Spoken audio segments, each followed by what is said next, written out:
If you're like me, you can't quite understand what happened this last week in America, or you don't want to believe it. In other words, Donald Trump won the presidency. I needed to make this video. Um, Once again, I'm Joey DeGrandis.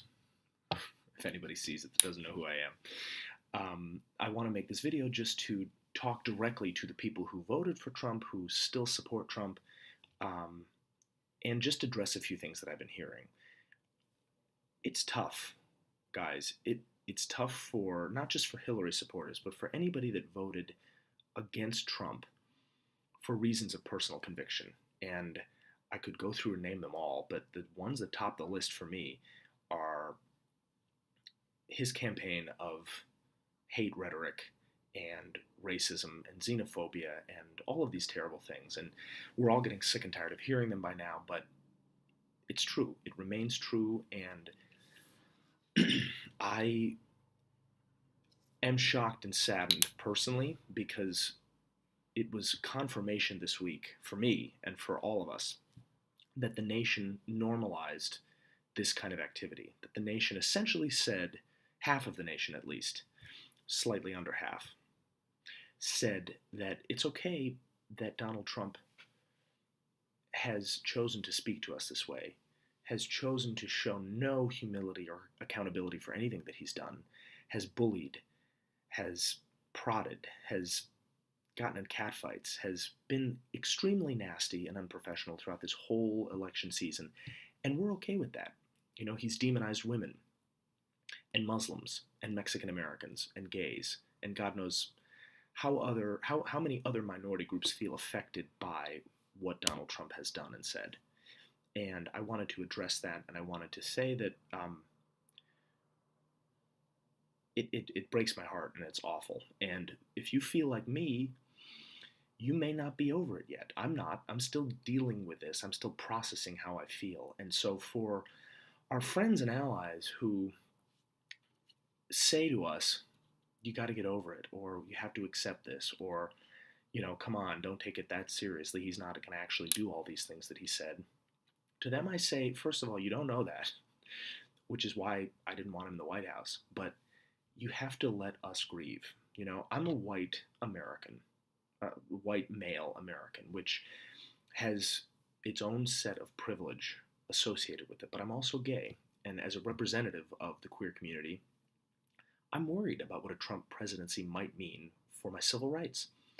You know, for the rights of people who are currently married, or for the rights of someone like me who doesn't have a boyfriend or husband in sight, but I want one, and I worry about marriage equality. I worry about anti-discrimination laws against LGBTQ individuals.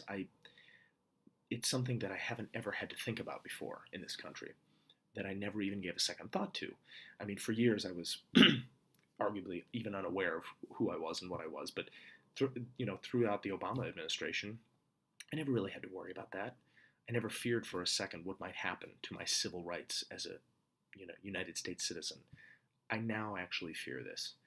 And so for people to say, just calm down, or you got to get over this, I tell you, I will get over it and calm down when I'm ready. And I'm not ready yet. And I think a lot of people are in that same boat.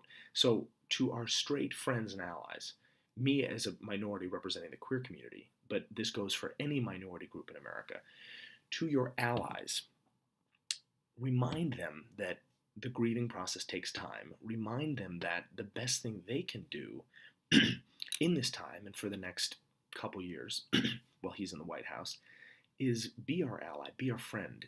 Speak out against the injustice you see or the hate you see should we get to that point. Never leave our side. Remind us that you're with us if you feel that we need that kind of reminder, or we seem down, or we seem upset about this. Remind us that you're there standing by our side, ready to essentially stand up for what's right in the end. That would mean a lot. That does mean a lot for my friends and straight allies who have done that for me.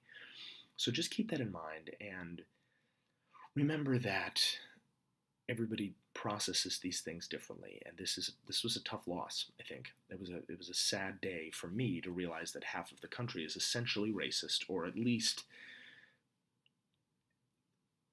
not focused on all of the terrible things that he's done and said. They were somehow able to overlook that, which I can't quite understand. My mom's friend, actually, who's a very sweet, nice woman, and she seems quite rational to me, she actually said on Facebook that perhaps Hillary's anti-bigotry did her in.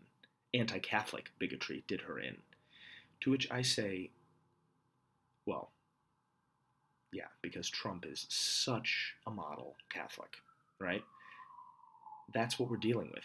It's not just one type of racist in rural areas that's a white nationalist or white supremacist. It's upper middle class educated women in suburban towns like mine in Ohio that say, you know what, Hillary's not a Catholic, or Hillary's corrupt, or whatever, so we're going to vote for Trump. I can't wrap my head around it, but that's what I'm dealing with. And so I need to process that anger, that